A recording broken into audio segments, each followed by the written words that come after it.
So I've heard that Germany has passed same-sex marriage back in June. And you're counting down the days till you can do it. I think it's October, you get the first one. Australia, hopefully, fingers crossed, we're rooting for you, you'll be next. I am living proof. I got married, the sky did not fall in, the world is still turning. It's okay, people, don't be scared, it can happen. I've married my panda. My husband, his name is a panda. We call him my panda because he likes to eat for two, and we've no idea if he's pregnant or not. Now, I thought he was very butch and stoic because he's a bear, a big bearded fellow. That's the deal. He's meant to be roughy-tufty. Turns out, he's very emotional. I had no idea till the morning after our big day. I asked him what his favourite bit had been. His eyes welled up, he burst into tears and he said, "When we exchanged our vows." I'm so glad he went first because I was going to say the hog roast. Fucking hell, that was going to be the shortest wedding ever.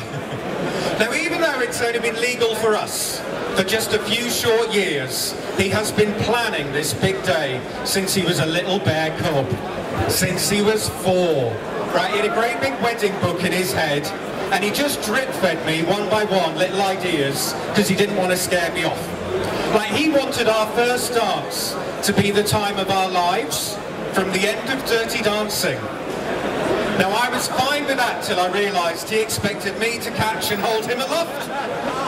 There's not enough Pilates in the world for that to happen. It's all right, we found a wedding venue with a crane and electric winch. Can you still hear this? Is it better if I swap to a mic with a cable? No, I'm all right with this one. Okay, so where do you want me to? Here, touching it with my lips, so I get microphone herpes. What did you do? I went to Berlin, I got microphone herpes. All right. Nobody will believe you. No one has Purelled this. I've seen what they've done with it back there. Where was I? The wedding. We nearly didn't do it. Just before the big day, huge mistake, don't ever do this, I suggested that we go out for dinner. Never do that, right? I thought we're going to spend our lives together.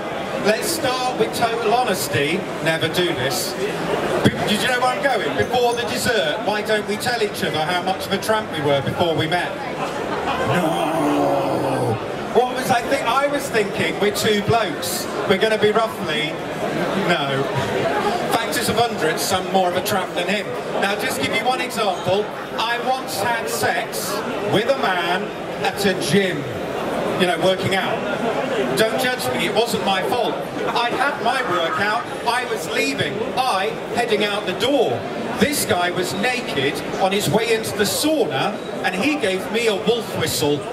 Well, you can't pass that up, can you? So I turned around and got undressed and followed him in, we did the deed, and then as I left the sauna, I opened the door, and the hinges made the noise of a wolf whistle. Yeah, basically the hinges squeaked and I shagged a man. Yeah, and I've done it for less. I've done it for a Rice Krispie treat.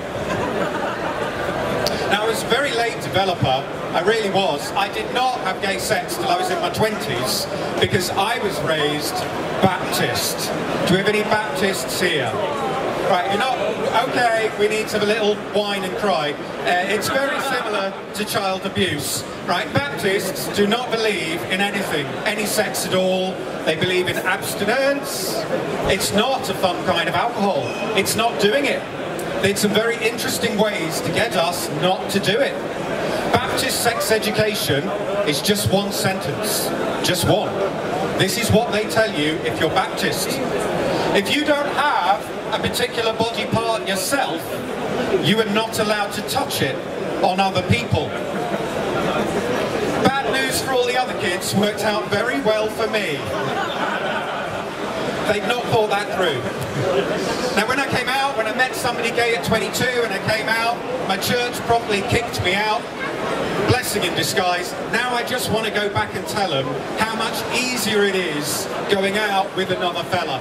Because men, we are such simple creatures. We only have 3 states of being. Hungry, horny, and sleepy. Which coincidentally are 3 of the names of the gay 7 dwarfs. The full list is hungry, horny, sleepy, bitchy, butch, camp and hypoallergenic. I did not know anything about sex growing up. I didn't have the internet, I didn't have X-Porn and YouHamster. I didn't have Siri to help me with life's big decisions. Siri, how many volts from a stun gun can I take to my testicles? Turns out just one. Who knew? I had to find out the hard way. No, I did not learn about sex till I discovered the fetish community. My first night in a leather bar, I was ecstatically happy and shit scared at exactly the same moment. Because on the one hand, I was really happy. It was what I'd always wanted, full of these big furry men in full leather and rubber. And on the other hand, I was shit scared because it was full of all these big furry men in leather and rubber. After half an hour, I thought, I can't take this anymore, I'm going to have to leave. And then a miracle happened. Thank God this did. I was on my way out of the club, and I passed a man. He was having a look in an alcove. There were 6 men in there playing a very adult game of Twister. And I swear to you, as I passed him, he said, I'm not going in there. One of them's wearing the same harness as me. That's when I realised that fitting here, this was my tribe, my people, and I went every week for the next 10 years. Now that first night, somebody told me about safe words. Do you all know about safe words? If you're doing something a bit creative in the hoo-ha department, you might agree a word or phrase up front that you're unlikely to otherwise say. Then if you don't like what's going on, if the clamps are too tight, you go, Theresa May, and everyone stops. For years, this was our handshake. Anytime you met anyone, hello, what's your name, what's your safe word? I've realised now it's absolute bollocks. The very best safe words, the ones that work every time, you never have to agree in advance. Right, this one is brilliant, works every time, no agreement necessary. Uh-oh. Picture the scene. One of you, just one, is putting ping pong balls in a piping bag. Come on, we've all been there. The other one is winding up a Van de Graaff generator. Now if just one of you says, uh-oh, nobody move till we work out what's going on. Another one that works very well, no agreement necessary. Whoops. Also, you're back early, Mum. On one we now say every single time in our house, oh my God, there's a cat in the room. I swear those 2 little bastards can teleport. It doesn't matter how firmly we shut the bedroom door. Halfway through now, we always get purring approval on a pillow. I do not care how cute and furry you are, you're not coming near me if I'm naked and you've got teeth and claws. So